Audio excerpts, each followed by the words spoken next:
Do you know Van Damme? No. Uh, you've heard of him? I would love to see a Steven Seagal in part 3. He should lose some weight. So no, joke on the side. Yeah. So he can be a little more fast. Steven Seagal fooled the world with his tough guy act. But Jean Claude Van Damme just blew it all up. For years, fans begged for answers. Now, the truth is out. No more fake moves. No more silence. Doesn't like me much. I like him a lot. Van Damme's words expose a Hollywood lie so big that most people never saw it coming.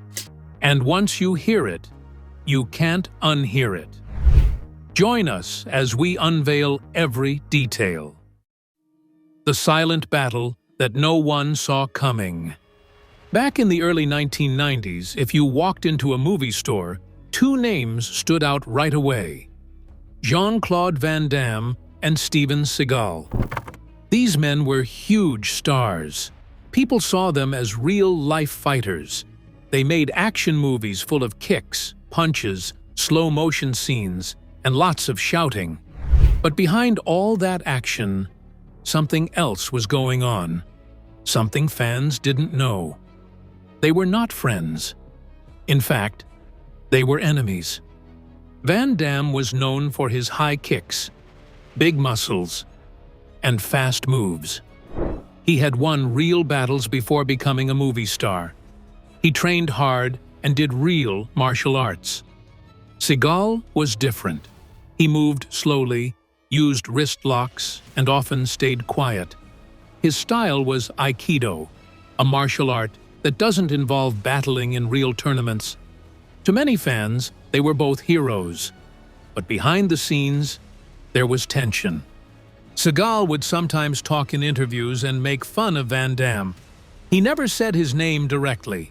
Instead, he called him a dancer because Van Damme had done ballet in the past. That was Seagal's way of saying Van Damme wasn't a real martial artist. Van Damme didn't say anything in public. He kept making hit movies like Bloodsport, Kickboxer, and Time Cop. He focused on his career. But many people in Hollywood knew what was happening. Crew members and stunt workers said that producers tried not to invite both men to the same events. It was clear they didn't want to be near each other. Still, fans started talking. Who would win in a real battle? Some thought Seagal's style would work better. Others believed Van Damme was too fast and too strong. The debate went on for years, but the two actors never met face to face. Until one night, they finally did. It happened at a party. Not just any party. It was Sylvester Stallone's party. This was during the late 1990s when action stars were still popular. Big names were there: Arnold Schwarzenegger, Bruce Willis, and of course both Van Damme and Seagal. At first, everything was normal. People laughed, had drinks, and told stories. But then, it was speculated that Seagal started talking. But this time, he made fun of Van Damme. He said things that made Van Damme look fake. Maybe he thought Van Damme couldn't hear him, or maybe he just didn't care. But this time, Van Damme did hear him clearly, and he wasn't going to stay quiet. He walked up to Seagal and told him to step outside. He challenged him to a real battle, just the two of them. No cameras, no fans, no fake movie scenes. Seagal tried to laugh it off, but Van Damme didn't move. He asked again. Seagal refused. Then he left the party. That could have been the end. But Van Damme wasn't done. Later that night, he found out where Seagal had gone, a nightclub nearby. He showed up again and challenged him one more time. Seagal refused again, right there in front of other people. And just like that, the chance for a real battle was gone. Years later, it was speculated that Stallone spoke about that night. He said Van Damme was serious. He said Seagal didn't want any part of it. In Stallone's words, Van Damme was too strong. Van Damme never bragged about what happened. He didn't talk about it in interviews or add it to a movie script. He stayed quiet. but people who were there remembered everything. For Van Damme, it wasn't just about showing off. It was about respect. If someone made fun of your training, your hard work, or your martial arts skills, you would have to stand up for yourself. That was his belief. Seagal, however, chose to stay silent. But the story didn't stop there either. In the early 2000s, people thought the battle between the two men was over. Maybe they had both moved on. But then, a few years later, Van Damme made statements that shocked everyone. He said something simple, but powerful. He had been offered $20 million to battle with Seagal in real life. Not in a movie. In a real ring. In Las Vegas. The offer came from a real Hollywood producer. The place was ready. The deal was real. Van Damme said yes. Seagal said no. Think about that. $20 million. A full arena. A chance to settle the conflict once and for all. And Seagal walked away. Fans couldn't believe it. Why would Seagal turn it down? Was he scared? Did he think he was too important to battle in front of people? Or did he know something? Maybe that he would lose. It was clear by now that Seagal had never fought in real tournaments. His Aikido skills looked good in movies, but no one had seen him do all of that for real. Van Damme, on the other hand, had already proven himself in the ring. When Van Damme shared this story, he didn't sound angry. He sounded tired. Tired of keeping quiet. Tired of the lies. He told the truth and let the facts speak for themselves. But just when fans thought it was over, something strange happened. Out of nowhere, Van Damme posted a photo on Instagram. It showed him and Seagal sitting together at a dinner table. They were smiling. The post looked friendly. The caption said, "Thank you, Stephen and your family, for the fantastic dinner. Wishing you a happy birthday. Big announcement coming soon." The internet went crazy. Were they friends now? Were they making a movie together? Was the conflict finally over? Fans weren't sure. Some people were excited. Others were confused. How could Van Damme sit and smile with a man he once challenged to a battle twice? But people who watched closely noticed something strange. The video was short. There was no sound. There were no hugs, no handshakes. Just a quiet dinner and a camera slowly moving across the table. Van Damme was smiling, but not really. Seagal looked serious. The mood didn't feel like friendship. It felt like it was all staged. And that last sentence in the caption, "Big announcement coming soon," left everyone guessing. What kind of announcement? A movie? A documentary? A real battle? Van Damme said nothing more. Seagal, as usual, said nothing at all. The silence was louder than ever. Longtime fans started asking deeper questions. Why post that photo now? Why on Seagal's birthday? Why hint at something and then disappear again? Maybe it was a trick. Maybe it was smart marketing. Or maybe Van Damme had something else planned. Because what came next was not a reunion. What do you think? Let's get deeper into the details. The truth hits harder than a punch. The photo of Jean Claude Van Damme and Steven Seagal sitting together made the internet on fire for days. Everyone thought the battle was finally over. But deep down, something felt strange. The smiles looked forced. The caption sounded too careful. And that final line, "Big announcement coming soon," kept fans guessing. No one expected what came next. Van Damme finally spoke. "He is a fraud." That was it. No jokes, no laughter, just a tired voice telling the truth. For Van Damme, this wasn't about showing off. He wasn't trying to start another battle. He just wanted to be honest. For years, he had stayed silent. Now, he wasn't going to hold back. He explained what many had guessed, but no one had said out loud. Steven Seagal, he said, had built his image on stories, not skill. He talked about working with the CIA, having real bad guys, and teaching secret agents. But when it came to real battles in a ring, with judges, rules, and real hits, Seagal had never done it. He's never fought in a tournament, Van Damme said. Not one. He's never stepped into the ring. I did. And that was the key. Van Damme didn't need to make up stories. He had trained for years, competed, won, and earned respect. His body had been bruised and broken for real, not just for movie scenes. He had nothing to prove. Seagal, on the other hand, had always avoided real battles, and Van Damme had finally had enough of the lies. He brought up the $20 million battle again, the one at the Mirage in Las Vegas. They offered us both the same deal, he said.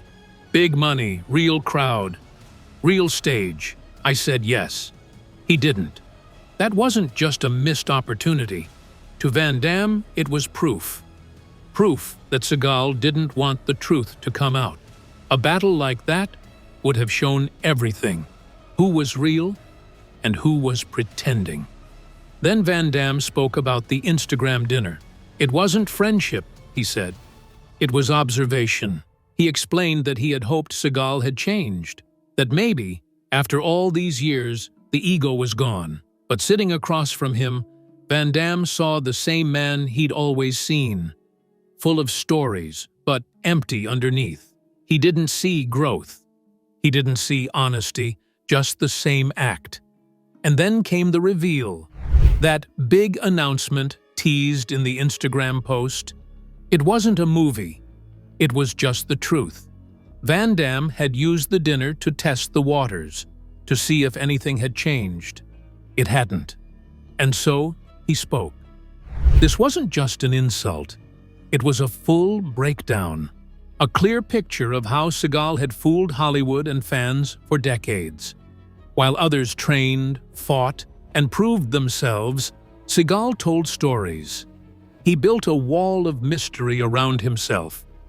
And for a long time, it worked. But now, that wall had cracks, and Van Damme had kicked straight through. The reaction was instant. Fans started to talk. Some were shocked. Some felt like they finally understood what had been bothering them for years. Martial artists, real ones, joined the conversation too. Many had kept quiet before, out of respect. But now, they were free to speak. Some said it nicely. He never competed, and that matters. Others were blunt. Seagal's not a real fighter. People online shared old clips of Seagal telling wild stories, like how he'd disarmed gangsters, how he'd trained secret government teams, how he'd broken a man's arm just by staring at him. Those stories had once sounded cool. Now, they sounded fake. At the same time, fans started sharing real footage of Van Damme. His early battles, his training sessions, his bruises and sweat, his knockout kicks. The difference was clear. One man had done the work. The other had only talked. And through all this noise, all this reaction, all this heat, Seagal stayed silent. He didn't post a message. He didn't go on a talk show. He didn't defend himself. Nothing. Before, that silence had seemed powerful, mysterious, like a warrior who didn't need to speak. But now, it just felt empty, like he had nothing real to say. Some of his defenders tried to spin it. They said Van Damme was bitter, that he was trying to stay in the spotlight. But their words didn't stick, because Van Damme didn't sound like a man looking for attention. He sounded like a man who was finally tired of hiding the truth. And that truth hit harder than any punch. Because this wasn't just about two stars not liking each other. It wasn't about who had better movies or better kicks. It was about something deeper: respect. In the world of martial arts, respect means everything. You earn it by training, by fighting, by losing, by winning, by showing up. Not by telling stories, not by acting tough, but by living it. And that's why this moment mattered so much. Van Damme had finally said what many had only whispered, and now no one could ignore it. The fans who had loved both stars were left with questions. What does it mean to be a martial artist? Is it about how you look on camera? Or what do you do when no one is watching? Can someone still be a legend if their story is built on lies? For Van Damme, there was no more pretending. He had nothing left to prove. He had fought his battles, both in the ring and in life. And when he spoke, he didn't shout. He didn't show off. He just told the truth. And maybe that's what hurt the most. Because the loudest hits aren't always the ones that knock you down. Sometimes, the quiet words land the hardest. He is a fraud. That sentence changed everything. From that moment on, the story of Steven Seagal was no longer just about movies and mystery. It was about truth, and about how long that truth had been hidden. And as fans tried to figure out what came next, one thing was clear. This was no longer a silent battle. It was out in the open now. And it wasn't over as things started falling apart. The fake persona starts falling apart. After Jean Claude Van Damme called Steven Seagal a fraud, the martial arts world couldn't stay quiet anymore. The moment hit hard, not just because of the words, but because it came from someone who knew what he was talking about. Van Damme didn't stop there. He went on to say that Seagal's stories were full of big claims but little truth. Claims about training CIA agents, fighting in battle zones, stopping gang conflicts, and even escaping dangerous missions, all with no proof. Van Damme wasn't trying to sound bitter. In fact, his voice was calm. He said he had stayed silent for too long. For years, he watched Seagal build a career pretending to be something he wasn't. But now, the truth had to come out. And once Van Damme spoke, others followed. People who had worked with Seagal in the past, actors, stuntmen, even martial arts trainers, began to share their own stories. Some were polite, some were harsh, but many of them agreed. Seagal's image didn't match his real-life actions. One martial artist said, "Steven knows some Aikido, but he never fought. Not in tournaments, not against trained fighters." Another stuntman, who had worked on one of Seagal's films, claimed, "He never wanted to rehearse real battles. He gave orders. He acted tough, but when it came to sparring, he avoided it." Some even said Seagal would use body doubles for many of his battle scenes, especially in his later films. Others claimed he was difficult to work with and often acted like he was better than everyone else. More surprising were the stories from people he claimed to have trained. One law enforcement officer said, "I've never seen him at any training sessions. I think people just believed the stories because he looked serious on screen." Suddenly, fans began to question everything. Had they been tricked all along? Was Steven Seagal's entire image a carefully built mask? Seagal's rise to fame had always been unusual. Unlike most martial artists in Hollywood, he didn't win tournaments, and he didn't battle in big matches before getting famous. Instead, he appeared out of nowhere with a mysterious past. He told stories about being a bodyguard in Japan, working with top-level intelligence officers, and facing danger in real life. He spoke in a deep, calm voice and wore black clothes that gave him a powerful look. In movies, he would beat 10 men at once without even blinking. It worked at least for a while. Movies like Above the Law made him a star. Fans loved his quiet but brutal style. He looked like someone who could battle anyone, anywhere. But as years passed, people noticed something strange. His moves were slow, his scenes looked too perfect, and there were never any real signs of bruises, cuts, or pain, the things that show real battle experience. Unlike Van Damme, who had trained his whole life and had real injuries to prove it, Seagal always seemed untouched. And when people asked him about his past, he often gave vague answers. Sometimes he said he worked with the CIA. Other times, he said he couldn't talk about it because it was classified. It made him look mysterious, but also made people wonder, was any of it true? Van Damme had finally made people ask the hard questions. Not just actors, but real fighters, the kind who spent years training, wounded and sweating in gyms, began to react too. One kickboxing champion said, "We respected Seagal at first, but if you never battle in a real ring, how do we know what you can really do?" Another MMA fighter shared, "I watched his movies growing up, then I trained for real, and I realized that's not how real fighting works."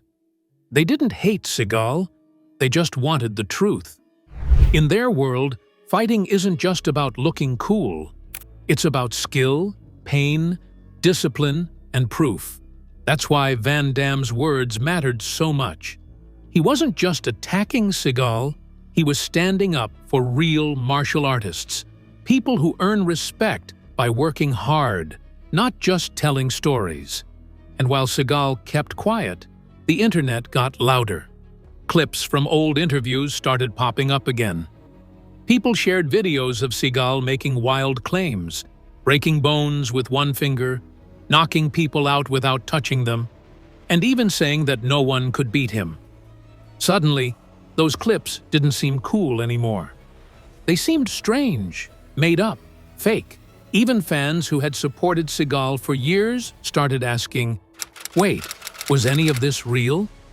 At the same time, Van Damme's old footage, real tournament battles, training sessions, and behind-the-scenes clips were being shared everywhere. The contrast was clear. It wasn't about who had the bigger muscles or who made more money. It was about who had earned their name and who had simply created a character. Through all this, Steven Seagal said nothing. No statement, no denial, no apology, just silence. At first, people thought he might be planning a response, maybe a big interview, maybe a video.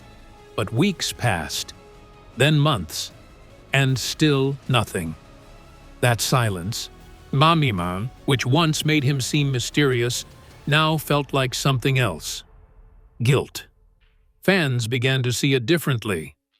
If he was who he claimed to be, why not defend himself? Why not prove Van Damme wrong? But he didn't. And that silence hurt his image more than any words ever could. Some believed he stayed quiet because he had nothing to say. Others thought he hoped people would forget. But this time, they didn't. Because this time, the story had spread too far. Too many people had seen the difference between the show and the truth. And Seagal's name was now tied to one word: fake. In martial arts, respect is everything. It's not just about black belts or big muscles.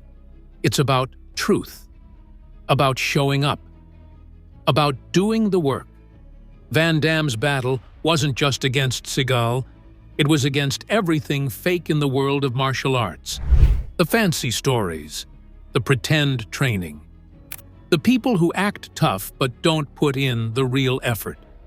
That's why so many people, even those who never watched Kickboxer or Bloodsport, started respecting Van Damme more. He wasn't perfect, he made mistakes, but he was real. And in a world full of fake stories, being real still matters even for a legend like Steven Seagal. The legend that was never real.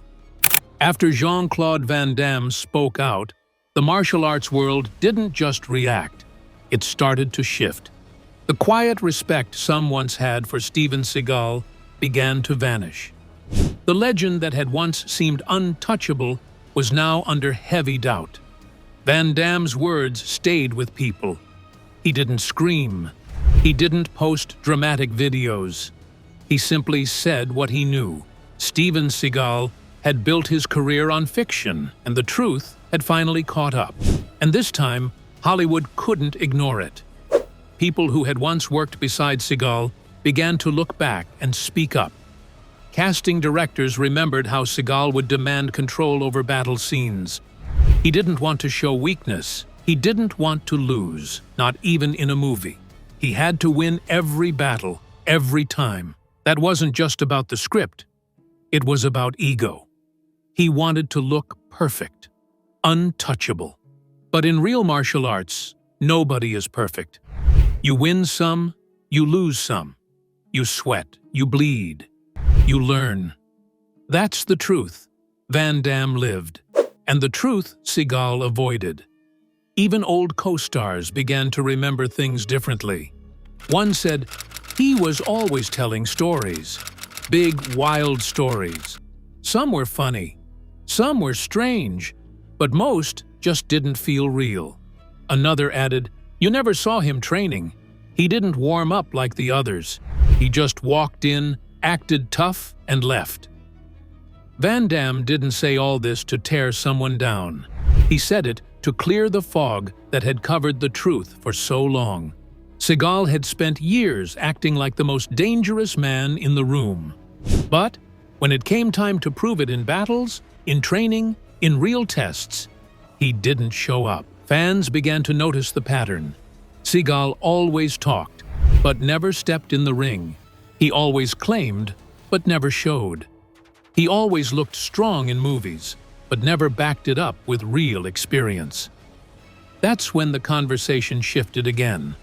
People stopped asking, was Seagal fake? They started asking, why did it take so long to see it? The answer wasn't simple. Part of it was Hollywood itself. The film industry loves mystery. It loves big stories, cool jackets, and men who speak softly and carry imaginary swords. And for a while, Seagal fit that mold perfectly. He wore black, barely blinked, and broke bones like they were made of glass, on screen, at least. But when Van Damme came forward, the illusion cracked. He didn't just break the silence, he broke the story. Because Van Damme's path had been the opposite. He trained for years. He entered tournaments. He got hurt. He lost. He came back. He practiced real kicks, real moves, and made real sacrifices. And yet, somehow, Seagal got to sit beside him on the action hero throne. That was the part Van Damme could no longer accept. Not because of jealousy, but because of justice. How could someone who had never fought in real matches be treated the same as someone who had? That was the question Van Damme quietly forced the world to face. And many didn't like the answer. As the days passed, more fans went back to rewatch old Seagal films, not for fun, but to spot the lies. They looked at how he moved, how he avoided punches. He rarely broke a sweat. His battles started to look fake, even lazy. The cool factor was gone. Worse still, the more people looked, the more they found. Interviews where Seagal made strange claims about stopping conflicts, catching spies, even saving people from terror attacks, began to feel silly. Once they made him sound like a hero. Now they made him sound like a storyteller who had forgotten where the truth ended. The martial arts community took the hit personally. These were men and women who spent their lives training, pushing their bodies, breaking bones, getting back up. For them, martial arts wasn't a movie scene. It was a way of life. So when Seagal's stories crumbled, it felt like an insult to all of them. One coach said, "It's not just that he lied, it's that people believed him and ignored the real fighters." Another said, "He wore the uniform, but he never earned the belt." The damage was done. And yet, Van Damme didn't move. He didn't post victory messages or do interviews saying, "I told you so." He didn't need to, because the truth had already done the work. Seagal, once seen as untouchable, was now silent, and the silence didn't feel powerful anymore. The Instagram post, the one that had once sparked hope for a reunion, now made more sense. Van Damme had gone to that dinner not for peace, but for confirmation. He wanted to see if Seagal had changed. He hadn't, and that moment told Van Damme everything he needed to know. So instead of battling in a ring or yelling in public, Van Damme simply told the truth. And the truth hit harder than any roundhouse kick. In the end, the rivalry was never just about two action stars. It was about what kind of legacy each man would leave behind. Van Damme had real scars, real wins, real losses, and real respect. Seagal had silence. And in the world of martial arts, silence only works when it's backed by truth. This story may never end with an apology or a battle. Seagal may never respond. He may never explain. And that's okay. Because by now, most people have finally seen the difference. They know who showed up and who stayed home. They know who trained and who talked. They know who was real and who was fake. And in a world full of loud voices and empty stories, Jean Claude Van Damme chose to speak once and make it count. When people talk about Jean Claude Van Damme and Steven Seagal, they often see two very different stories, though a lot of it is based on what people believe or have heard over the years. Van Damme is known for working hard and showing real martial arts skills in his movies. He trained for many years and used real techniques on screen. Even when he had problems in his personal life, he stayed honest about them. Some people say this made him more likable and helped him keep a good name in the action movie world. Steven Seagal's story is more complicated. Due to all the questions about Seagal, whether the things he said about himself were true, and if he really had the training and skills he claimed, some fans now think his tough guy image may have been more fake than real. In the end, Van Damme is remembered as someone who worked hard and stayed real. Seagal, on the other hand, is often seen by many as someone who tried too hard to look powerful and may not have been honest about who he really was. Don't forget to like, share, and subscribe. Thanks for watching. See you in the next video.